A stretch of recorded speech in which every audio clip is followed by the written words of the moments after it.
Стара Костадиновска Атанасовска. Добро. Знам дека тоа те интересира, може да го разглобиме. Аха. Па, јас искрено не гледам причина зашто човек, жена, јас, било кој би се откажал од тоа што бил целиот си од свој живот. Мислам, татковото име никогаш не би го дала, името не би го сменила, името не го даваме. Не го даваме.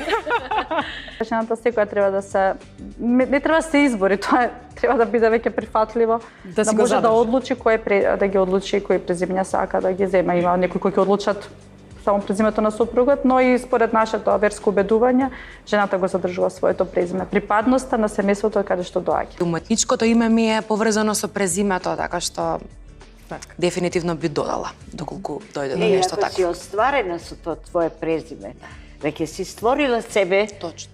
како личност, онда е нормално да си го држиш и своето презиме прво, па онда, ако заслужува мажот Значи, да му го носиш презимето, тогаш ќе си го прикачиш. Така е. Така, значи јас што да кажам? Ај што си го сменив своето презиме, па го земав и презимето на сопругот во машка форма.